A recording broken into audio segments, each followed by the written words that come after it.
السلام علیکم ناظرین، آپ سب کا سواگت ہے ہمارے یوٹیوب چینل عالم اسلام ٹی وی میں۔ ہم اس چینل کے ذریعے آپ کے لیے اسلامک قوانین، اسلامک اسٹوری کی بہت سی چیزیں آپ کے سامنے لائیں گے اور آپ کو روبرو کرائیں گے۔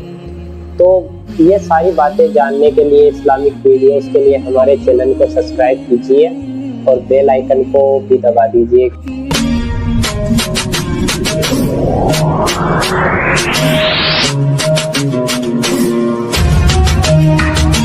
تو دوستو، آج ہم بات کرنے والے ہیں خلافت۔ خلافت کیا ہے؟ اسلام میں خلافت کو اتنا کیوں اہمیت دی گئی ہے؟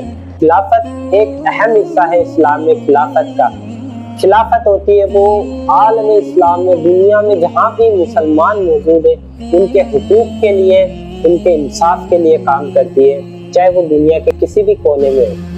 تو دوستو، بات کرتے ہیں ہم پہلی خلافت جس کا نام تھا راشد الخلافت۔ اس خلافت کا راشد الخلافت اس حساب سے بھی بولتے ہیں کہ 4 خلیفہ جو حق پہ رہنے والے تھے، یعنی حق پہ رہنے والے 4 خلیفہ۔ تو راشد الخلافت کی شروعات ہوئی 632 میں۔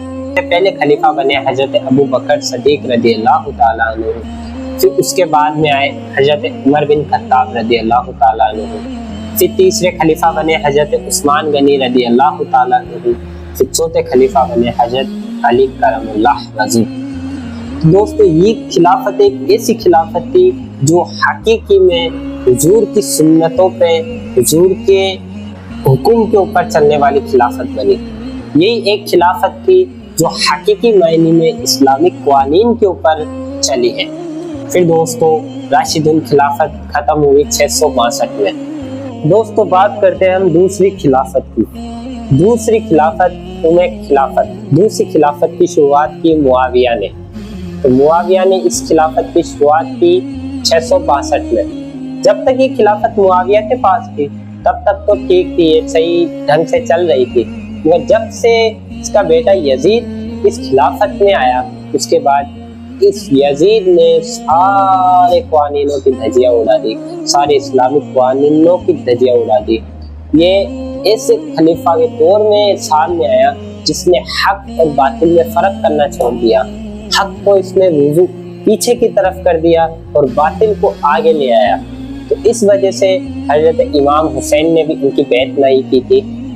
تو دوستو، اس خلافت کا خاتمہ ہوا تھا 750 میں، خلافت کا۔ پھر اس کے بعد دوستو باری آئی عباسی سلطنت کی۔ عباسی سلطنت کی ایک طاقتور سلطنت کے روپ میں سامنے آئی یہ خلافت۔ دوستو، یہ بھی ٹھیک ٹھاک چل رہی تھی، تھوڑے قوانینوں کے اوپر چل رہی تھی، ٹھیک چل رہی تھی، مگر انہوں نے بھی 1217 میں انہوں نے بھی غفلتیں اختیار کر لی، جس کے کارن منگولوں کے حملوں کے کارن یہ سلطنت بھی تباہی کے کگار پہ آ چکی تھی۔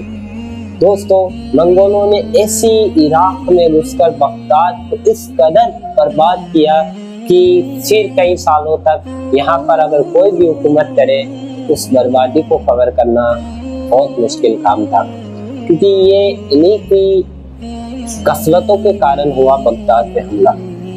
پھر دوستو 1250 میں آ کے یہ خلافت بھی ختم ہو چکی تھی۔ تیسری خلافت تھی یہ مسلمانوں کی، جو ختم ہو چکی تھی۔ تو بات کرتے ہیں چوتھی خلافت، جو راشد الخلافت کے بعد میں سب سے بڑی طاقت کے روپ میں سامنے آئی تھی۔ یہ خلافت تھی دا گریٹ اوٹومن ایمپائر، جسے ہم سلطنت عثمانیہ کے نام سے بھی جانتے ہیں۔ دوستو، ہم سلطنت عثمانیہ کی بات کر رہے ہیں، جس نے آدھے سے زیادہ دنیا فتح کی اور اسلام کا پرچم پورے دنیا میں لہرایا۔ دوستو، یہ خلافت کی شروعات ویسے اگر دیکھیں تو یہ 1217 میں ہی سٹارٹنگ ہو چکی تھی۔ خلافت اس نے حاصل کی 1500 میں جا کے، 1500 عیسوی میں جا کے، جب عربوں نے خلافت چھوڑی، عربوں نے قوانین سے روگردانی کی۔ تو سورہ محمد میں بھی ایک آیت ہے کہ اگر تم پھر دکھا دو گے اس شے کو جو ہم نے تمہارے حوالے کی ہے تو ہم تمہیں ہٹائیں گے اور کسی اور کو لے آئیں گے، اور یہ بات ہو چکی ہے 1500 صدی میں۔ دوستو، 1500 صدی میں خلافت عربوں کے پاس تھی، روگردانی کی اللہ کے حکامات سے، تو اللہ نے عربوں کو اٹھایا، پھر ترکوں کو لے آیا اللہ۔ یہ خلافت ایک ایسی خلافت بنی جس نے پوری تمام عالم اسلام میں جتنی بھی دنیا کے کسی بھی کونے میں مسلمان بسے ہو ان سب کا خیال رکھا. جیسے آپ نے عبد الحمید ثانی آخری سلطان کے روپ میں آئے, اس کے بعد بھی آئے ایک دو سلطان, مگر وہ صرف نام کے سلطان تھے, مگر ان کے پاس کوئی طاقت نہیں تھی, ساری طاقت برطانویوں کے پاس تھی. اس عبد الحمید ثانی کے بارے میں بھی ہم کسی ویڈیو میں تفصیل سے بات کریں گے, اور بغداد کے حملے کے بارے میں بھی ہم شروعات سے بات کریں گے کسی دوسری ویڈیو میں.